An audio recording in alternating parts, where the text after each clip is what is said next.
Hello, good afternoon, everyone. Welcome to the Soul Food Book Club. I'm Terry Angel, your host, here with our amazing book club chatters and studiers, and the author of the book, The Year of Living Miraculously, Michelle Landers. Welcome, Michelle, to the show today. Oh, thank you so much. So happy to join you guys again. Thank you for inviting me in. Last week was just amazing. So I can't wait to see what this week's going to bring. And we have with us Charlie Coons. Hello, everyone. Auntie Jean. Hello, everyone. Welcome. And our beautiful Grace Isas. Hello, everybody. Thank you. So happy to be here with you. I am somewhere in Oregon. I've never been to Oregon before, but let me tell you, it is absolutely gorgeous. And I'm grateful that I have a dash cam on the car. So hopefully I'll be able to upload some of those videos and show you all some of the beauty here in the mountains. Nice, yes. Yeah, and right now we're going to turn to the beautiful Michelle Landers. And let's just have a discussion about, I believe it's chapter 5 that we're on right now. Okay. Oh. Let me get to chapter 5. Okay, so I would really like to know if you guys have done the exercises in chapter 5. Yeah, I did. And yes, just share with me what you, what your feelings were, what you thought about it, what revelations, if any, that you came to. So who would like to share? You want to go first? Oh, I was just going to mention that the first 2 exercises, you going back to your childhood. And that was a problem for me. I didn't have a very good childhood. So trying to remember a good, happy moment was really, really difficult. I finally, because I was digging so deep, remembered one, but mostly it was really hard for me because it was, pretty bad childhood. So that one was a little hard for me, but then the other exercises were fun, were good. We're good. So the childhood one, you said you dug deep, but you found one memory. Yeah, well, and I don't even know if it counts, but there was a time when our neighbor had a dog who had puppies. And they let me go over and play with the puppies. And I think that's the happiest memory I have from childhood. It was pretty bad, Michelle. Yes. I lived in fear most of the time. Oh, So dear. it was really hard. So Okay. The puppies is what I remember. And it wasn't really a family memory per se. It was, something that the one thing that I remember being happy. So today, do you love animals or do you love dogs today? Oh, like crazy. Like yeah, crazy. that would make sense. But was there any games that you possibly could remember that you like to play?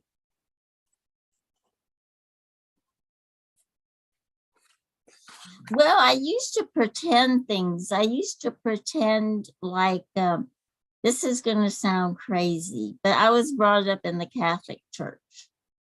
And so I used to pretend I was a priest. Okay. That I doesn't used to sound play crazy with at all. the neighborhood kids. I would play with the neighborhood kids.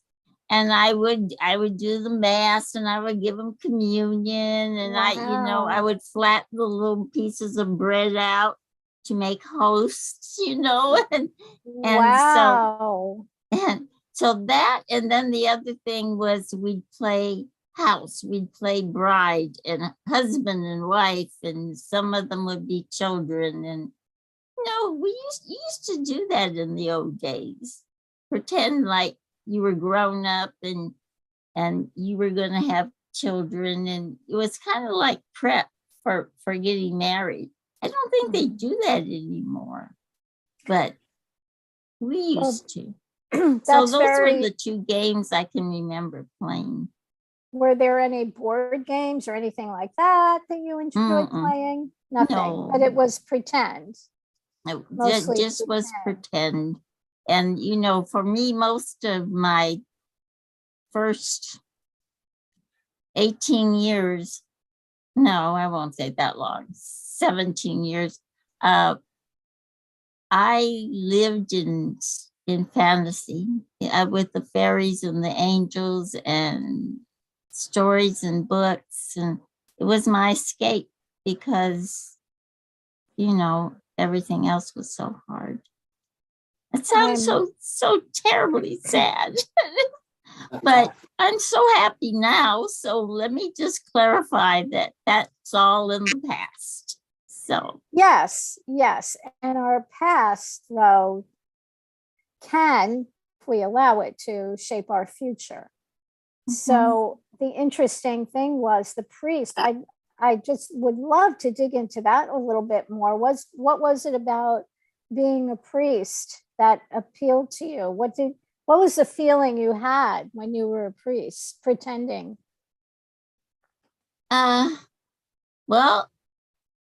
I felt close to God. I felt, ever since I can remember, I was, I guess, spiritual, that I wanted that special feeling. And somehow I think I felt the priest must have a special connection, Right. that because they had, if you brought a Catholic, they have a special connection to Christ, is what we were taught. They're like his representatives on earth, and they could do the host, which was changing the bread into the blood and flesh of Christ. So I guess I just felt compelled. Of course, they wouldn't let women be priests. They still don't. But I just felt like if I pretended, if I did that, it would just make me closer to God and make me more spiritual. I don't know. It just, I know it sounds kind of silly right now, but that's what I did. It doesn't sound silly at all, by the way. But what I think is interesting is now, in a sense, because of all your spirituality and all of your delving into it, you're kind of like a priestess right now, right? Oh, well, I do feel like I feel very close to my creator now. Yeah. And I feel very close to our family. And, I just, I've been happier than I've ever been in my life. So it's wonderful. That is wonderful. So what, okay, so the other questions I asked, though, did you have a favorite toy or a favorite song or anything like that you can remember? no, and that's what I say. It was very difficult for me because those years, and I guess maybe I run away from them. I don't know, because those years, it was all about survival for me, and I make it sound like it was physical. It was to some extent, but mostly it was protecting that person that was inside of me, that being, that that's inside of you. Right. You know, and so things there's whole big areas that I've blocked out, you know, that I can't remember at all. So that was a little hard. So, but, you know, I kept thinking, I guess most people have at least some memories, but I don't.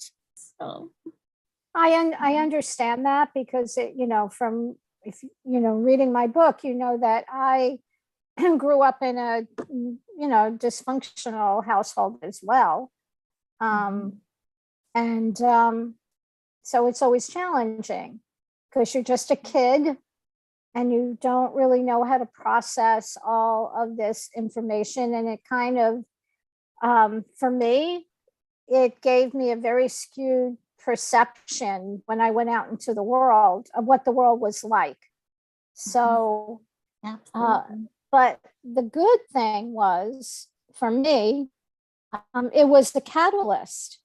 It was a catalyst to do things differently. It was like a fork in the road.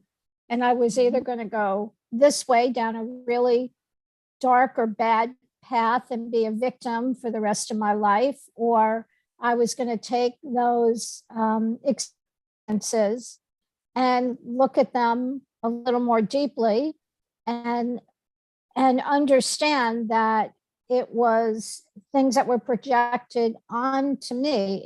I wasn't bad.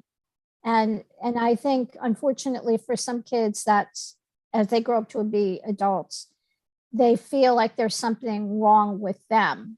And you know, yeah. but yeah, but thank you for that. How about you, Charlie?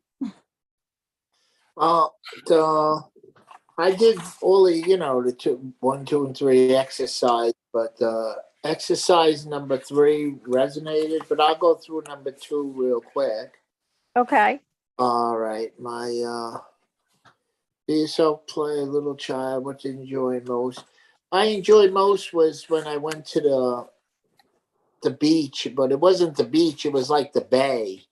And my mother would take us as little kids and would play on the bay side, you know, in the sand and stuff. That resonated a lot.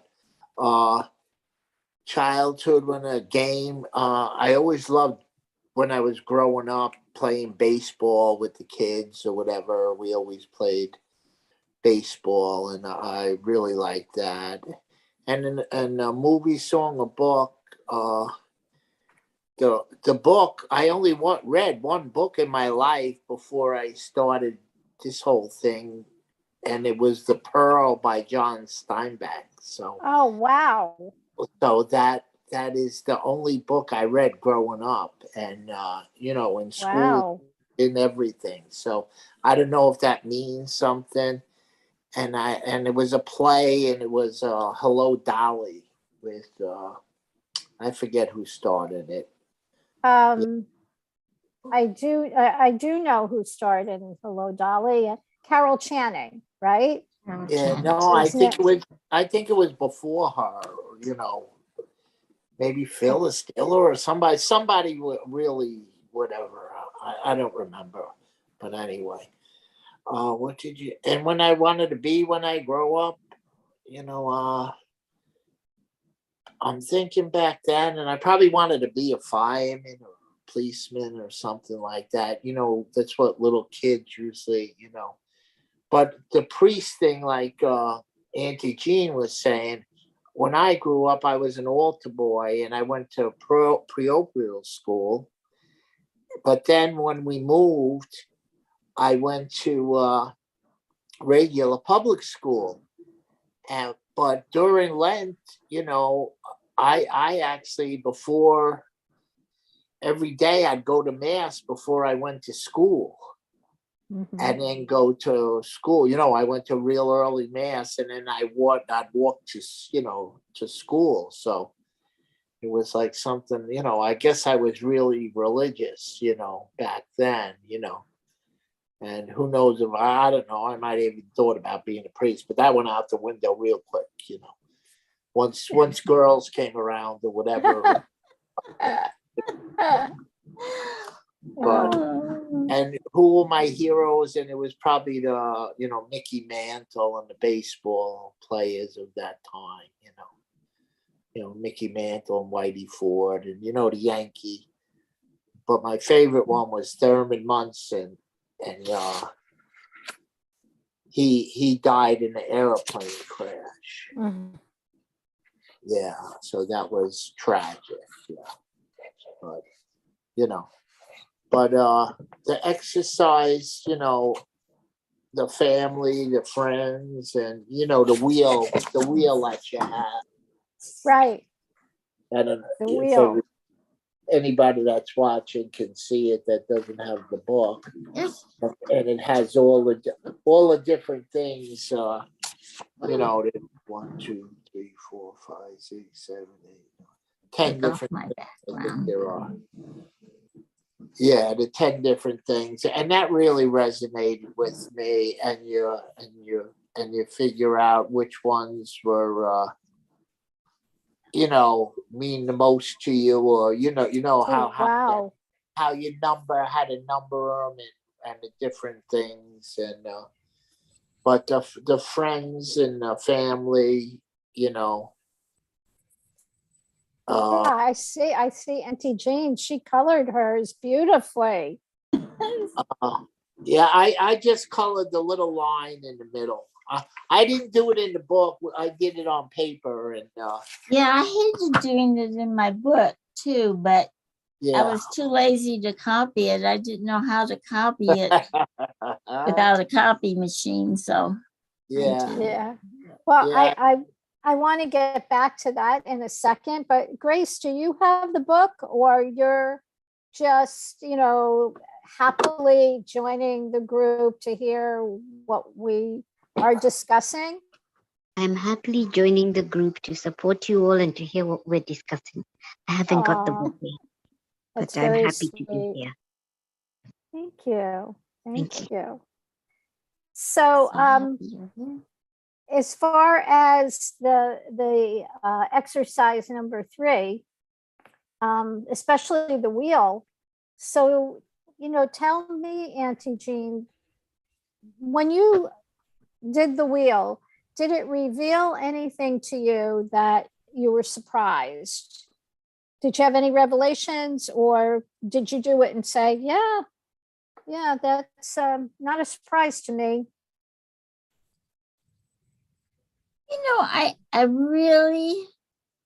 I don't think that it was a surprise to me. I think I pretty much acknowledge that that's where I am.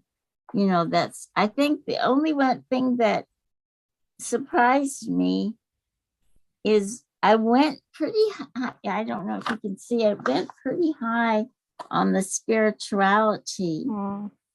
And I Yeah. feel like I still have so much to learn that it kind of surprised me. I went all that way up. See that? I only left one space more on there because there's always room to grow. And I thought, boy, you really think you're something there, because I did so much of it, Well, we think But- there's something, Aunt We Jean. do. Oh, well, thank you. You're a priestess. I want you to own that. Okay.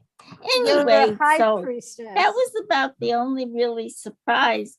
The only one I went all the way up on, and I don't even know if that's valid, but was my career, because I had been a teacher, and I loved being a teacher.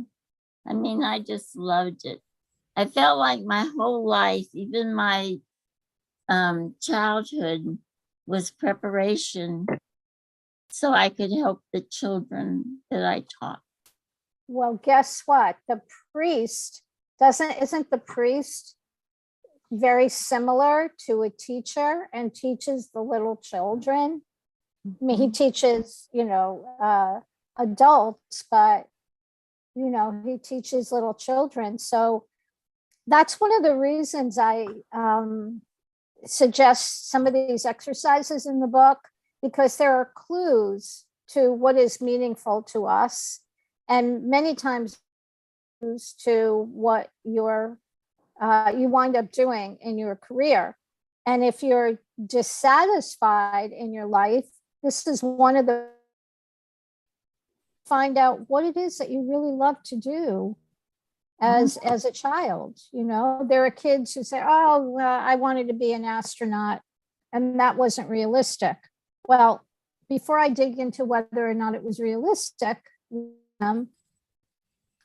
what is it that you're doing now? I mean, an astronaut is someone who explores, you know, and explores outer space and science, and really, usually they're very good in math. So I always look for little clues in that way to see where you are now and how we can use some of that information to help you be really comfortable with where you are right now. But you're really, from what I hear, so you were a teacher, which was great. It was really wonderful. So that yearning, your soul's yearning, I think you fulfilled that.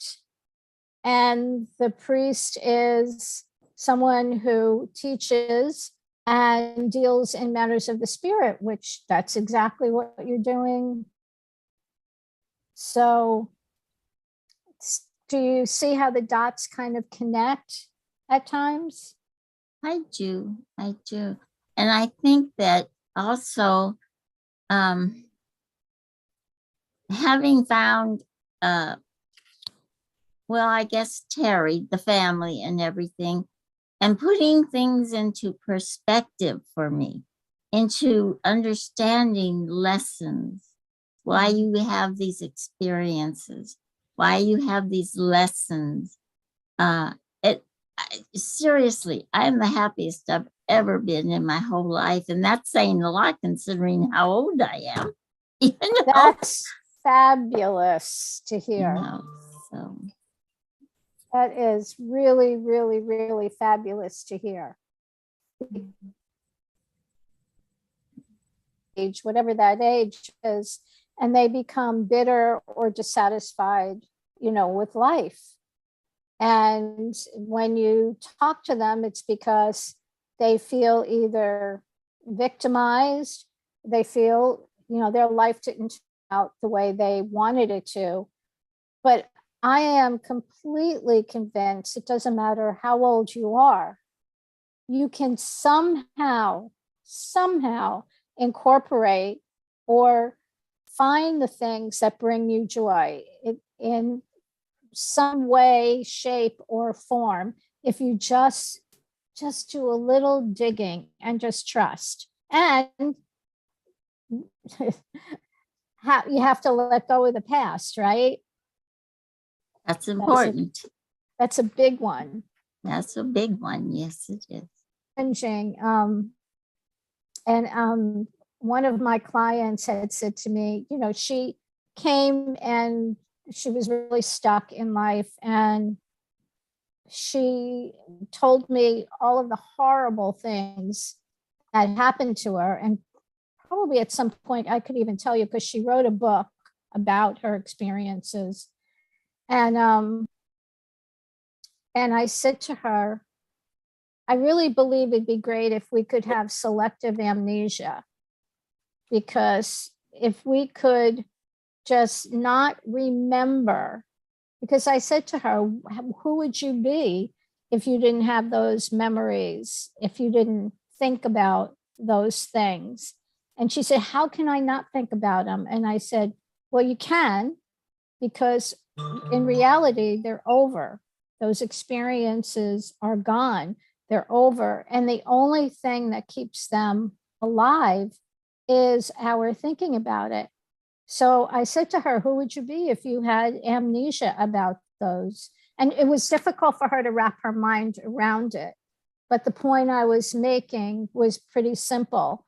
The only thing that keeps those memories alive and reminds of the pain is our thinking about them. And somehow, in some twisted way, sometimes we think, and in her case, it was perpetrator, her dad and her mom. In some way, we think that keeping that alive is a way to get revenge or punishment, what you did to me. And the only person that gets punished is us, right? Mhm. By So thinking about it. I mean, it's a hard concept to incorporate or to grasp at times, I know. That is our way to freedom, is in our thoughts. Would you agree, Terry? Absolutely. Absolutely. When we keep bringing the past into the present, we're not helping ourselves. We're just keep regurgitating that, and it keeps bringing us into that low vibration. So when we finally break through, and Jean, I know you have done so much work on that, and that's why I know that you're able to say you're the happiest that you've ever been, because that's my story too. Letting go of those things of the past, and we find that happy place. We find that peace and contentment. And I say almost every day, I wish everybody could feel this feeling, because there's nothing like it. When you're finally able to break through and let go, you really do reach that place of contentment. Absolutely. Thank you. So, Charlie, did your life turn out the way you wanted, expected, or what you had planned? Or did you see clues in your childhood to who you became? I'm not sure. The first part of my life, my first life and then my second life, because I have two lives, because I went up there and came back. So like, Well, I'd love to hear about that, boy. yeah. So the second, because I mean, the first half, it was, I did all sorts of crazy things and reckless, and I should have been dead 18 times over, Wow. and to die and come back is like, wow. So when they gave me my second chance, I didn't realize until my wife passed that, there was a higher self, like your soul, reaching and touching and God coming through you. And so it's like I did like spirituality, was one of my higher ones, like Gene. I was up to, I think I ate on that because, there's always room for improvement and stuff. And the emotional health, I was up there too. And, because emotionally I feel, better than I've did in my whole life. Like, gee, Wow. yeah, they were the two higher numbers on everything. And, and family and friends were kind of lower because, I mean, I have friends and I adore them, and it's just that I don't see them or not in touch with them in much. And it really showed me that I should be trying to, get in touch with them more and things like that. And the lowest one was like recreation and, like doing social things and stuff. And, and I realized that I got to do more things that, make me happy, and get out in recreation more. So it did do that. And then, the money one was a little low. I guess I'm a little worried about the money one, but I know that God will take care of me and the money will be there that I need to, get through life. Because, I mean, God's not going to let me starve or whatever, and I have a house and a roof over my head. When you look around the world, these people are being bombed and killed and everything else. So, you got to be happy with just what you have now. And actually, that night after we did the wheel, I was I got up during the night, and it was 1 a.m. or something, and looking at Facebook, and someone said, well, go, how many is will go post your last photo of yourself on Facebook? And I looked back and looked at my last photo, and I put it on my wall or whatever. And it was me in Florida hugging the tree. Oh, wow.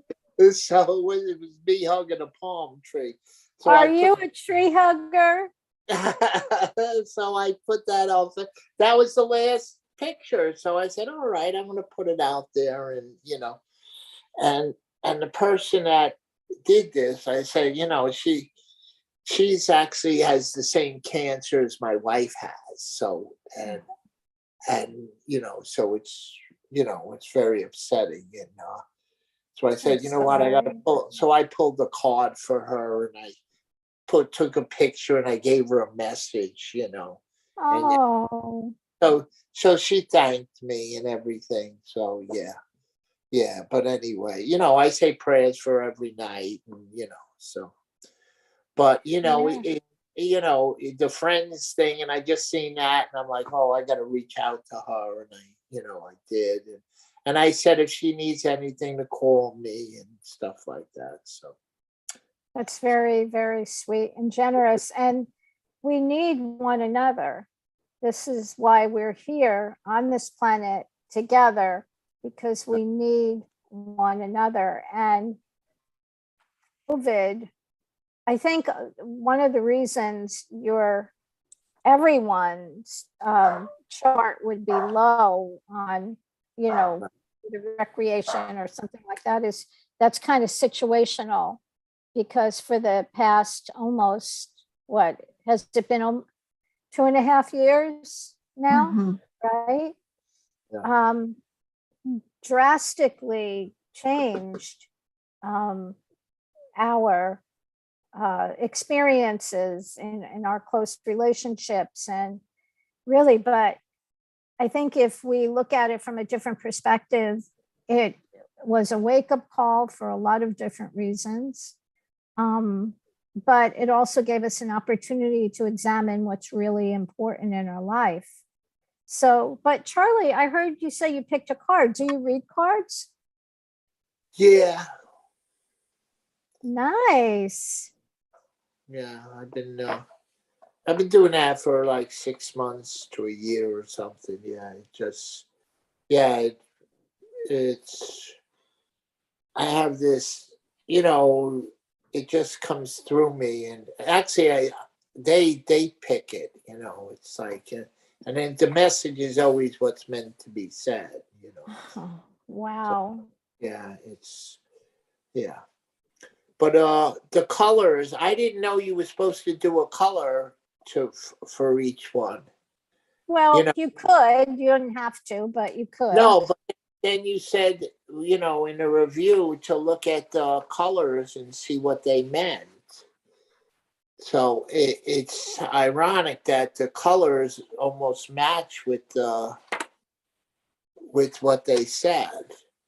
But yeah, and it says to look at the chart on page 151, Right. but the chart's on 133. Uh-oh. Uh-oh. Uh-oh. Thank you for catching that, because right now thank you so much for that. Let me find. Yeah. Because right now I am in the process of, I ended my contract with my publisher, and I'm not sure if I want to self-publish right now or get a new publisher. So that's my dilemma, but that is important information for me. So thank you. Yeah. On page 31, it says check in the Apodex on page 151 for the color symbolism chart. Oh, wow. And the color symbolism chart is on page 133. Thank you. I need to write that down right now if you don't mind, let me just do that. Okay. So it's 1:33, Correct. not whatever, 1:51. 151, right. Yeah. Okay.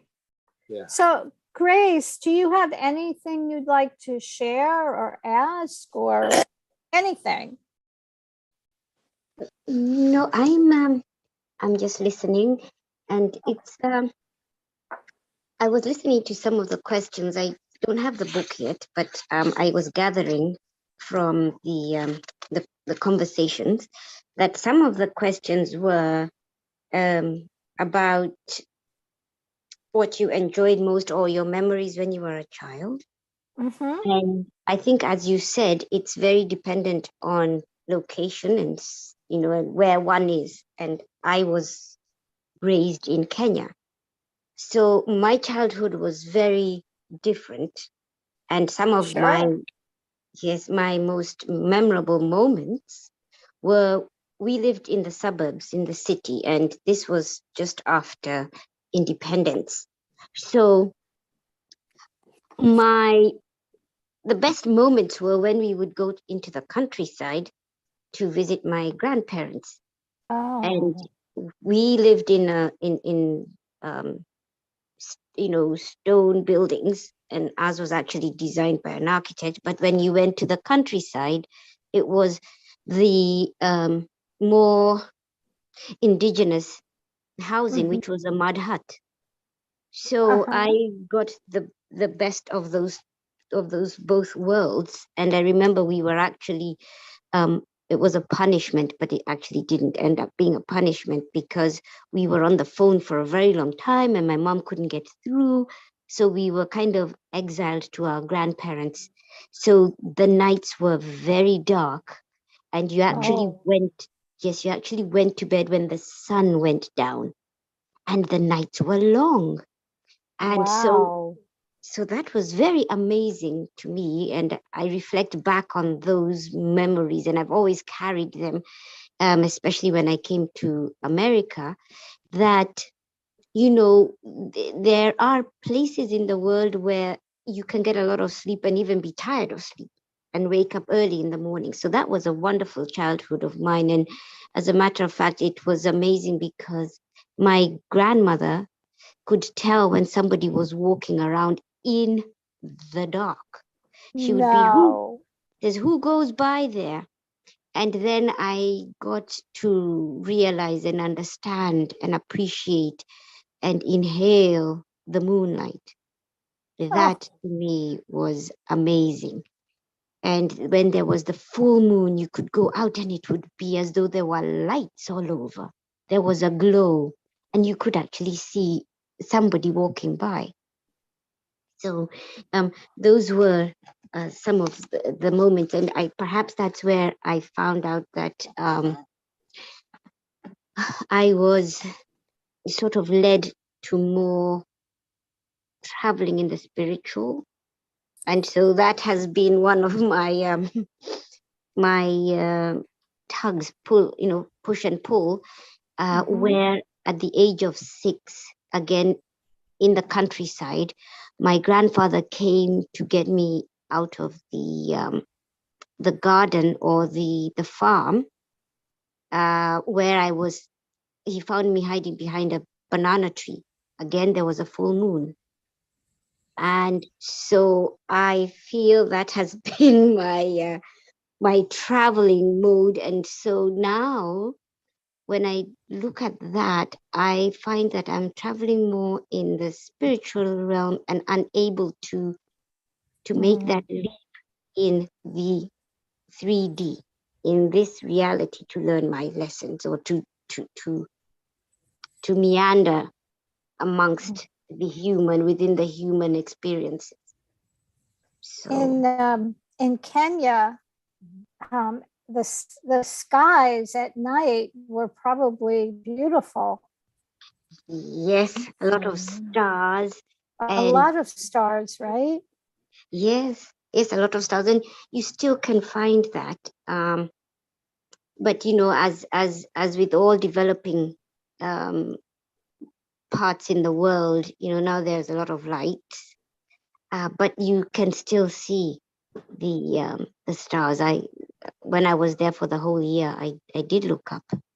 And, yes. Do you feel a special connection to the moon? Are you like a moon goddess? I do, because in the last couple of days, I've actually been woken up by the moon, and I sit there and I stare and I talk and I feel a lot of heat in my hands. A lot of heat in my hands when I look up at the moon. And wow. Yes. So for me, it's also my ancestors, and it's I don't know how to explain it, but that's where I am. But yes, I do love the moon and the water. So, but that was my childhood, and the games that we used to play. I know the movie that we loved so much was Sound of Music. Oh, wow. I'm sure That was everybody. That was one of my favorite movies too. The Hills Are Alive. Yes, and everybody on chanting knows my signature now. It's, I must have done something good. And we used to go whenever it came to town, to the country, we would go to the drive-in. It was always at the drive-in. And so we'd put on our pajamas and we'd go to the drive-in. So yes. those were a few of my the moments and the games.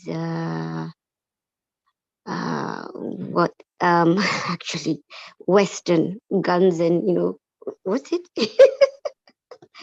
So what games did you play?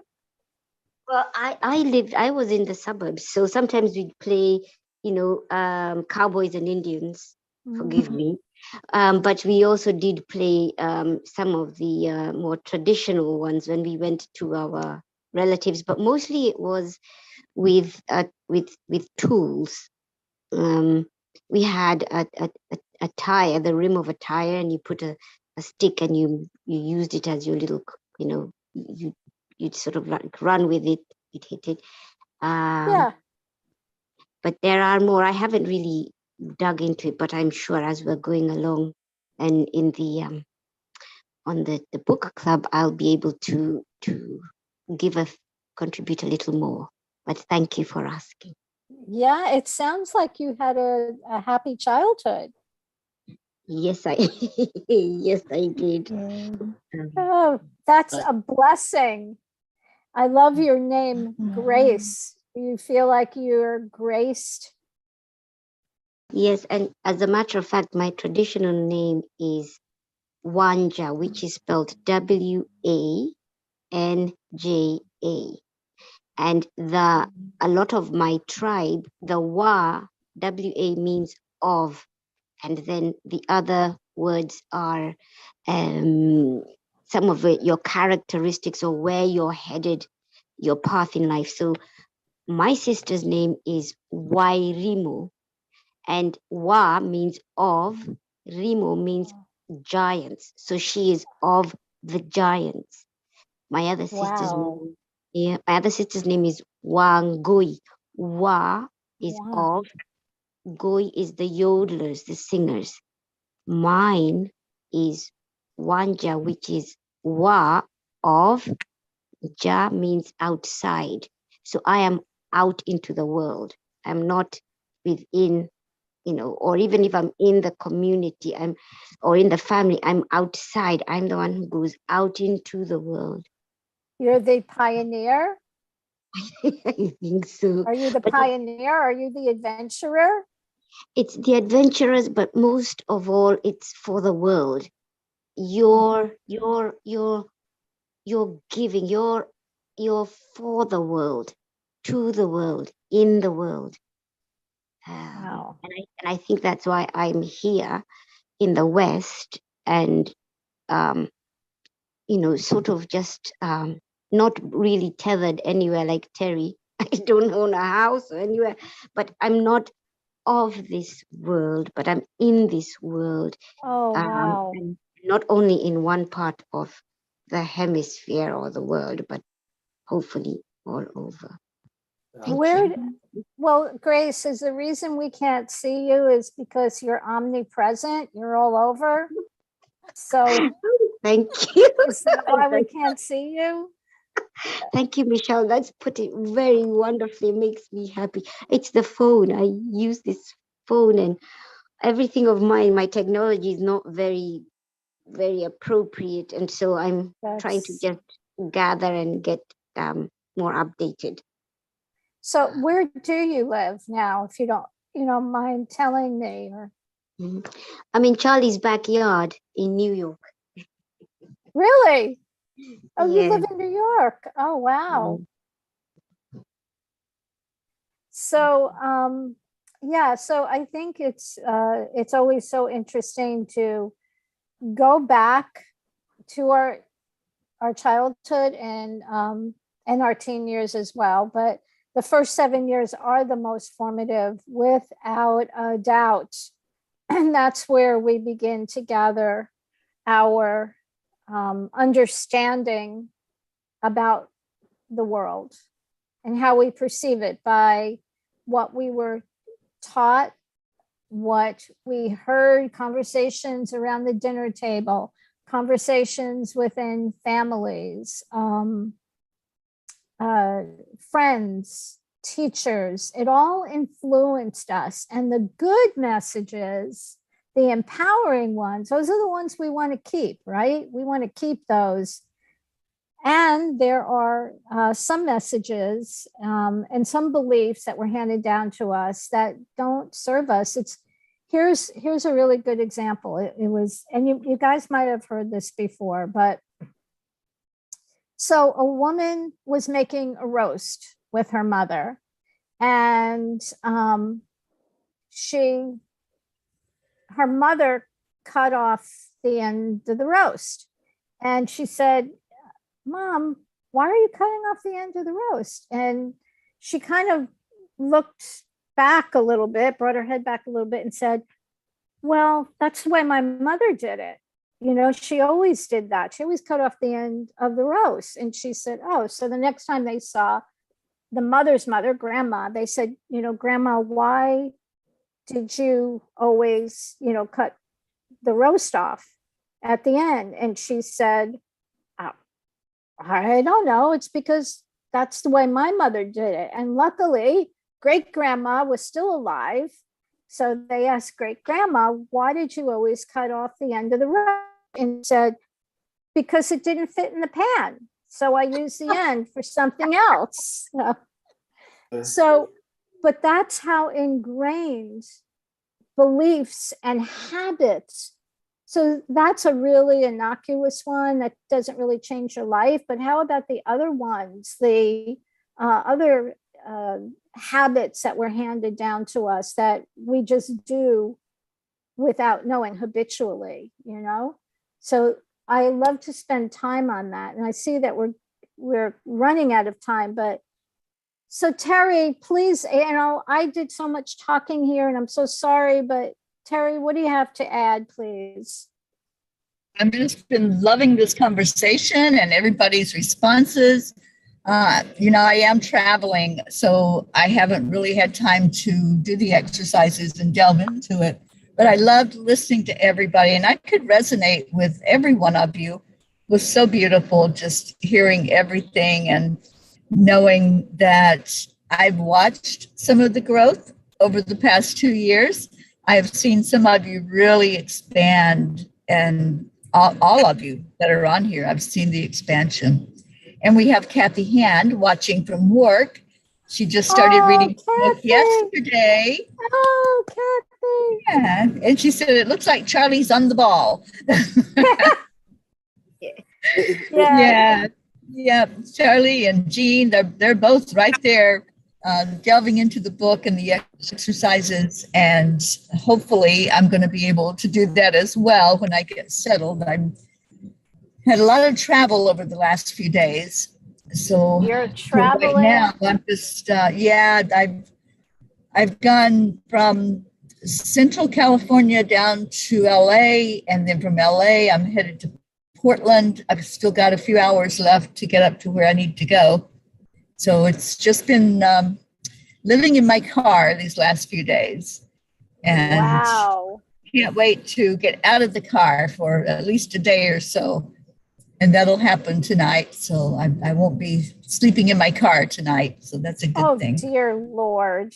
But we're going to have, God, don't tell me that. You know me. I'm such a baby when it comes to those things. But we're going to call you. Me. Yeah, it doesn't bother me. I was at the base of Mount Shasta last night as I was sleeping. And that was a miracle in itself, just to be in the energy of that mountain. That must have been incredible. Yeah, it really is. There's no way to even explain it. You just have to experience it.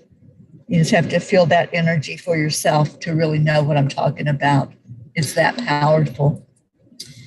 Wow. But Michelle, I want to thank you for being here. Okay, so Kathy wants to know, are the exercises available on the Soul Food Book Club Facebook page? Kathy, they're in the book, honey. So you're going to come across them when you get to chapter 5 in the book. Chapter 5, yeah. Yeah. Yeah. So Terry, we're going to have to change your name to Peace. Let's see. Peace Gypsy Angel, I think, right? I know. I have so many names. I don't know what to do with them all. Well, it just expands your whole energy and aura, because we want to do that anyway, right? We don't want to pigeonhole ourselves, for sure. That's right. But, yep. No limits. That's how I've decided to live my life, with no roof, no limits, just enjoying every moment as it comes. And, and like Auntie Jean was saying earlier, that she loves her life. And I say that every day. I wish people could feel this feeling inside of just getting up and being excited that there's a new day. Yeah. And that doesn't come easy. It doesn't come without a lot of inner work. But when you do it and you get to that point where you're excited about life, wow, what a difference it makes. Wow. Just to live life that way instead of dreading every day and dreading the moments. A friend of mine who had 3 different cancers, and she survived them all, and she's doing fairly well right now. She's in remission, and her doctor said to her, I want you every single day to do at least one thing that you enjoy, just one thing. And that could be just picking up, reading something, or cooking something, or eating something, or buying something, or whatever it is, spending time, in nature. But every day, just do one small thing that lifts your spirit. And I thought, for a physician, because most physicians, God bless them, I have nothing against physicians and at all. And but I thought that was really wise. And Grace, I want to thank you for participating. I really appreciate it. Thank you. Thank you for having me. I'll be on, and I will have read my book. So I'm going to get that. Thank you, Michelle, for thank you. And thank you, Auntie Jean. Oh, you're welcome. Thank you. And thank you, Charlie. And we've got all, I kind of get chills, because I do feel the energy of this group, and even our other group. And gosh, it's really high. It's really high energy and blessed. And I'm really thankful to be part of it. And thank you, Terry, for opening this all up. Really, I love you so much. I love you, Michelle. I'm so happy that you're with us with this discussion. And we have our Hope Wellington Marshall in the UK with us. And she said, beautiful show. Safe travels, Mama P. Thank you, Hope. I appreciate that, honey. And let's see, Kathy says I could be the OA, the original angel. I love that. And Isabel is with us. Isabel said, I resonate so much with Auntie Jean's story. Oh, wow. Wow. Thank you to everyone who was with us virtually for the meeting today. And we're missing some of our regulars. Aunt Mary Lou is usually with us. Christina comes in, Suzanne. So we're missing some. And if you're watching this, any of you, we love you so much. And we'd love to have you back on Zoom. Anytime that you want to jump in here, come in and look at it. Even if you don't have the book, come in and have a discussion. It doesn't matter. You don't have to have the book. Just be part of the group, right? That's it's right. Synergy. It's a synergy. So, Yeah. All right. I love you all. I'm going, and I will see you all soon. God bless. Thank you. Thank you all so much. And we always end our show with Namaste. Namaste. Bye. We'll see you all next week. Bye, everybody.